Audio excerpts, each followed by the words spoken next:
Mesdames et messieurs, si vous voulez gagner la voiture à une valeur de plus de 50 000 $, répondez à la question suivante par SMS. Qui vous a mis au monde? 1. Votre père. 2. Votre mère. Envoyez le plus d'SMS possible au numéro 0000 pour avoir le plus de chances de gagner. La voiture à 50 000 $ vous attend. Les concours à la télé, on a tous voulu les gagner à un moment. Juste avec un SMS de 3 €, on avait la possibilité de gagner des maisons, des voitures, des cadeaux hors de prix. Juste avec 3 €. En tout cas, c'est ce qu'on nous disait. Et certains envoient même des dizaines et des dizaines de messages pour espérer faire partie des gagnants. Et pendant ce temps, l'émission amasse des millions et des millions sur leur dos pour ne faire gagner que 50 000 $. C'est comme la loterie, la maison gagne toujours. Sur ces votes, ça représente en général la somme globale, c'est très difficile à appréhender. On estime, après différents recoupements, entre 45 à 50 à 60 millions d'euros que se partagent l'ensemble des chaînes avec ces SMS et ces appels surtaxés. Mais c'est là que les nouvelles stars mondiaux, c'est-à-dire les influenceurs, ont vu une opportunité pour se remplir les poches et berner la majorité de leur communauté dans la boue. Et on ne parle pas ici des concours que les faux comptes de célébrités peuvent lancer. Non, on parle bien d'eux-mêmes ici. Généralement, quand un influenceur lance un concours, c'est rien de compliqué. Like, retweet, partage ma publication. Bref, que des actions gratuites que vous pouvez faire en seulement 2 minutes. Et juste pour ça, aucun problème, mais vous allez voir que ça ne se passe pas toujours comme vous le pensez. Pour organiser un concours, la plupart du temps, les influenceurs se font aider par la marque. Donc en réalité, c'est la marque qui offre les cadeaux aux abonnés par l'intermédiaire des influenceurs. Dans le but soit de faire la promotion de quelques produits ou peut-être de services. Mais parfois, c'est les influenceurs eux-mêmes qui décident de lancer le concours avec leur propre argent. Et c'est là que tout va se tourner au drama. Si l'influenceur est sympa, il va demander à ses abonnés de juste liker ou republier sa story ou son post. À première vue, c'est gratuit. Mais là, on a encore un vrai problème avec certains influenceurs. Déjà, c'est le fait que tout ça soit en ligne. Je vous explique. À la télé, par exemple, un vrai concours doit être organisé et encadré avec un huissier de justice. Ça doit être aussi vérifié par les autorités pour s'assurer qu'on n'abuse pas de l'audience. Ici, l'influenceur peut certes poster des captures d'écran des gagnants, mais rien ne l'oblige à les payer. Encore même, faut voir si ce sont des vrais comptes derrière. Parce que oui, on n'a aucune idée de comment ils sélectionnent les comptes et parmi les comptes qui sélectionnent, rien ne nous prouve que ce sont des vrais comptes. Et croyez-moi, avec certains influenceurs, c'est la routine. Cette influenceuse, par exemple, a organisé un concours et elle a affiché le gagnant. Hello ma biche, comment vas-tu? Écoute, je sais pas si t'as suivi, mais du coup j'ai fait les résultats du concours avant-hier et je t'ai sélectionné pour le bon d'achat 2 000 € sur mon site. Là, vous pouvez voir par exemple dans la capture d'écran que l'abonné était content. Sauf qu'après, plus rien. Et elle irait même jusqu'à masquer les commentaires de l'abonné selon ce que j'ai lu, genre, pour ne vraiment laisser aucune trace, quoi. Et ouais, moi ça me tente. Surtout que c'est des influenceurs qui passent des journées entre guillemets dans des villas hors de prix et qui n'ont qu'un seul besoin qui est de claquer le thune. Mais bon, jusque là, disons que c'est rien de grave. Elle n'a pas pris d'argent à l'abonné en question. Vous n'avez rien payé si ce n'est que votre temps. Sauf que pour d'autres influenceurs, ils vont pas juste vous demander de reposter leur post. Non, ils vont vous demander de mettre votre main à la poche. Si vous voyez bien ce qu'on veut dire, et si ça ne s'arrêtait qu'à 1 €, 2 €, ce n'est rien de grave encore une fois. Mais quand ça va à des dizaines d'euros, juste pour gagner des concours, eh bien ça devient très minable. Par exemple avec cet influenceur. Les bébés, je voulais vous parler du jeu concours que je vous ai parlé hier de chez My Digital Concept, les bébés. Grâce à ce jeu concours, vous avez la possibilité de gagner une Fiat 500, une PS5, un voyage tout compris aux Maldives ou un voyage tout compris à Dubaï, les bébés. C'est tout simple. Les tickets font 2,99 €.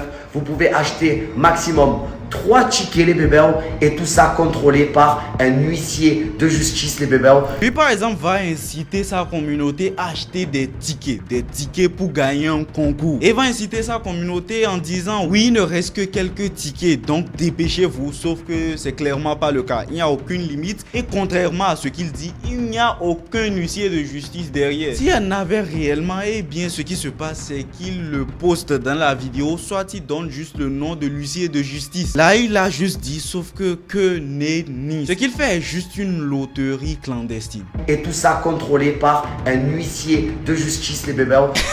Eh bébé, on ne verra jamais l'huissier de justice et vous ne serez probablement jamais sélectionné pour ce genre de concours, tout simplement parce que c'est juste de la fraude quoi. Et c'est la catastrophe pour les mineurs qui vont prendre des cartes de crédit de leurs parents pour espérer gagner quelque chose. Et croyez-moi, ça arrive très souvent. Comme par exemple avec ce youtubeur dont le contenu cible principalement des mineurs. Et il va organiser régulièrement des lives où il n'y a que des enfants qui sont derrière, mais où il va profiter pour inciter tous ces gamins de moins de 18 ans, voire même moins de 10 ans à le faire des dons. Soit disant pour participer à un concours de dons, et je vous assure, il y a des centaines et des centaines d'euros qui se claquent dans ces lives. Pour des gamins de moins de 10 ans, je sais pas où ils sortiront l'argent ou même une carte bancaire, mais je peux vous dire qu'il fait énormément de dégâts. Code Philo vient d'être battu par Techno07. Oh là là, Techno07 les amis n'a pas du tout attendu. Il a directement mis 21,99€. Code Philo malheureusement perd sa couronne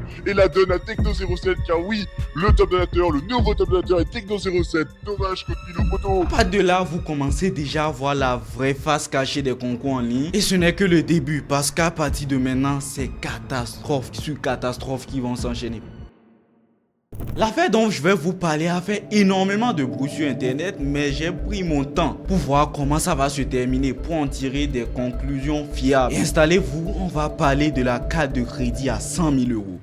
Lui c'est Nasdaq et le pote à côté de lui là s'appelle Hashmi. Je peux vous dire qu'il cartonne principalement sur un réseau qui ne vous étonnera pas vu le type de divertissement qu'ils font. Snapchat. Le premier a sa bande de potes et il est reconnu dans son quartier pour être le gars qui donne vraiment de l'argent à tout le monde et rend fier le quartier. Sauf qu'il va juste tout filmer et poster sur son Snapchat. Et le second a également sa bande de potes qui va filmer toute la journée et poster sur Snapchat. Les abonnés apprécient voir ce que leurs influenceurs font de leur journée. Si vous n'avez pas entendu parler de l'affaire, vous allez me dire quel rapport avec la carte de crédit de 100 000 €. On voit tout le monde se filmer à longueur de journée sur les réseaux. Mais allons doucement, j'y viens. Ce gars que vous voyez a organisé un concours de 15 000 €. 15 933 €. La chaîneté, j'ai même laissé 933 € en plus que pour vous. Là, il est 18h09. J'ai dit que je mettais la carte entre 18h et 20h30. À vous d'être connectés. Et je vous préviens, la chaîneté. Regardez le snap d'après. La carte, elle va partir en 2 minutes. Et le but ici, c'est de poster en story Snapchat, les informations de la carte pour que les abonnés puissent faire un maximum d'achats avec une limite de à peu près 250 € par achat. Et si par exemple pour son premier concours à plus de 15 000 €, il a utilisé une carte Revolut. Bon, c'est juste une remarque. Pourquoi Revolut? Est-ce un placement de produits cachés? Je me prononcerai pas. Tout compte fait, on sait qu'il y a énormément de banques. S'il choisit Revolut, c'est bien pour quelque chose. Et ici, rien de grave s'il offre quand même les plus de 15 000 € à sa communauté, n'est-ce pas? Sauf que là, ça va pas se passer comme prévu. Et contrairement à ce que vous pensez, dès qu'il va poster la carte en story, eh bien, ça ne passe tout simplement pas. Pas parce que quelqu'un a fait un achat de plus de 15 000 €, non. Mais juste parce que les abonnés se faisaient bloquer leur compte quand ils utilisaient la carte. Et c'est pas aussi parce que la carte était vide, mais juste parce qu'il y avait énormément de tentatives. Vous vous doutez bien, plus de 2 millions de personnes qui n'attendent que ça. Eh bien, les sites étaient obligés de fermer les comptes qui utilisaient la carte. Mais au début de cette année, eh bien, il promet jusqu'à 50 000 €. Enfin, 100 000 € parce qu'il va s'unir avec son frère Hashmi dont je vous ai parlé pour avoir une somme de 100 000 € à partager à la communauté, bien évidemment. 100 000 €. J'ai bien 100 000 €. C'est ce qui va être donné sur la carte HNT. La première fois, j'ai mis un peu plus de 15 000 €. Ben là, moi, je devais mettre 50 000. J'ai eu Hashmi, le Snapchatter, qui m'a dit, Nas, je veux rajouter 50 000 avec toi. J'ai accepté. Du coup, ça va être 100 000 € qui vont être donnés la chaîneté. Autant vous dire que l'attente est énorme et il faut avoir une chance énorme pour gagner parmi plus de 8 millions d'abonnés. Parce que oui, les communautés des deux côtés vont s'unir pour espérer gagner. Enfin, le premier à utiliser, il se met bien quoi. Mais contrairement à ce qu'on pense, ça ne va faire que causer des problèmes. J'ai tout fait pour que la carte soit mise aujourd'hui. Je sais pas si vous l'avez remarqué, mais même mon entourage, ils m'ont dit, Nas, t'as des cernes. Oh, j'ai charbonné comme un... Oh, c'était incroyable. Mais malheureusement, c'est pas de ma faute. C'est ni celle d'Hashmi, c'est ni celle de mes équipes. Ça, on n'a pas su le contrôler. mais on veut juste faire en sorte que ce soit bien fait. Et au lieu de poster la carte à une date précise, eh bien le concours, ou devrais-je dire la carte, devrait être postée à une date qui ne faisait qu'être repoussée encore et encore. La communauté n'a pas le choix que de suivre de toute façon. La carte peut sortir à tout moment et il va en profiter. Plus de 6 millions de personnes qui seront actives sur cette story, et autant vous dire qu'il va en profiter pour en faire des placements de produits. Rien de grave, de toute façon il se met bien. Et quand les abonnés ont commencé à se plaindre, eh bien ils officialisent une date, le 16 juin 2024. Le concours est repoussé au 16 juin, mais vous ne pouvez plus utiliser la carte directement. Si vous n'avez pas suivi l'histoire, vous allez me demander pourquoi. Eh bien suivez. Je veux pas faire la même erreur que la première fois. La première fois, on m'a accusé de plein de choses fausses. Cette fois-ci, c'est des professionnels. Des professionnels qui sont derrière les écrans et qui vont faire en sorte que les 100 000 euros arrivent dans votre compte en toute sécurité. Selon Nasdaq, son ancien concours s'était mal passé avec tous les sites qui commençaient à blacklister sa carte et à bloquer les comptes des abonnés. Et il y a maintenant une banque qui a travaillé dur pour rendre l'événement possible. Laymoon. Tout le monde le sait, hein, c'est un placement de produit, juste qu'il ne voulait pas l'avouer au début. Je ne sais pas vous, mais il n'y a aucun problème à ça. Il a essayé de le cacher et les haters en ont profité. Tout le monde le sait, hein, il n'y a aucun intérêt à aller faire un concours chez une banque que personne ne connaît. Toutes les personnes qui ont un compte Laymoon ou qui vont ouvrir un compte Laymoon, c'est en quelques clics, c'est très rapide. Ce sera plus simple pour vous. Ce sera des virements instantanés directement dans vos comptes.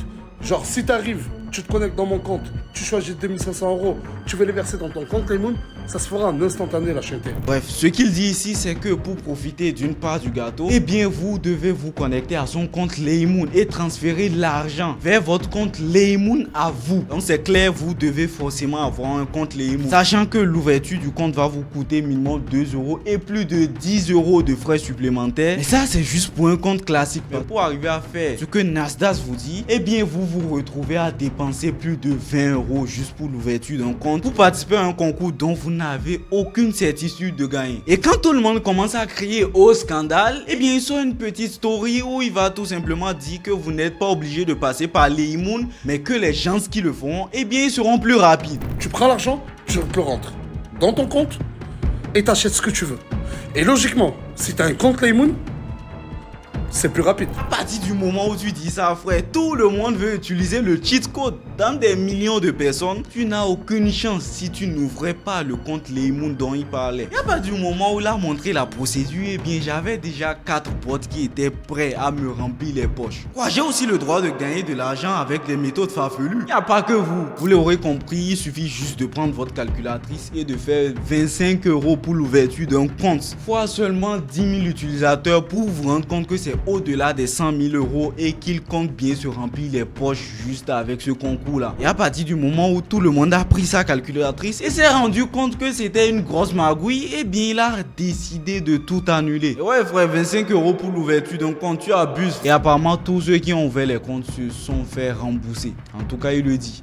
Mais qu'en est-il des 100 000 euros? Il va pas s'en tirer comme ça. Je vais juste vous laisser suivre un petit extrait parce qu'avec tout ce cinéma là, je ne pourrais pas vous dire en quelques mots ce qui s'est passé. Oui, tout ça pour juste finir par faire de simples tirages au sort sur Instagram. Sauf que là également, il y a un problème. Choisir un commentaire parmi plus de 2 millions de commentaires, ça voudrait dire choisir un compte gagnant. Et vous n'avez pas idée de ce qui peut se passer là. Malgré qu'ils sont au bord du gouffre, eh bien ils arriveront quand même à s'enfoncer dans la boue. Je vous explique. Une fois qu'ils vont sélectionner les gagnants sur Instagram et qu'ils vont leur écrire, eh bien ils leur feront des transactions. Ça peut aller de 1000 euros à 1500. Mais en regardant de plus près les captures d'écran, c'est-à-dire les preuves qu'ils ont mis sur leur story, eh bien on se rend compte très vite que c'est du n'importe quoi. Sur ces 2 photos par exemple, vous pouvez voir Lopez. Sur ces 2 photos également, vous pouvez voir Ahmed. Ce qui voudrait dire qu'il y aurait eu plusieurs transactions sur les mêmes comptes. Et selon ce qui se dit, c'est apparemment des comptes qu'ils connaissent. Donc une bonne partie des 100 000 euros n'aurait pas juste été distribuée à les abonnés. Une bonne partie a été gardée ici. En tout cas, vu les captures d'écran que vous venez de voir, c'est une probabilité. Et un autre youtubeur critique a déjà établi les mêmes probabilités. Vous pouvez aller voir sa vidéo. Sa vidéo dure beaucoup plus que moi. Selon moi, si je dois dire un truc, eh bien Nasdaq a voulu réellement faire le concours parce que oui, c'est pour fêter son départ de Snapchat. Mais en cours de route, eh bien, il a senti une bonne opportunité de se remplir les poches avant de disparaître. Et gardez à l'esprit que tous les concours ne sont pas des arnaques. Il y a juste une grande partie des influenceurs qui ne vont pas jouer le jeu ou qui vont juste se foutre de la gueule de leur communauté. Et c'est cette petite partie-là qui va salir le nom de tous ceux qui sont honnêtes envers leur communauté. Donc faites attention à qui vous faites confiance sur Internet. Même en bémo, n'envoyez pas vos sous quand il s'agit d'un concours et cliquez là pour voir ma dernière vidéo, c'est tout aussi intéressant que cette vidéo que vous suivez actuellement. À la prochaine.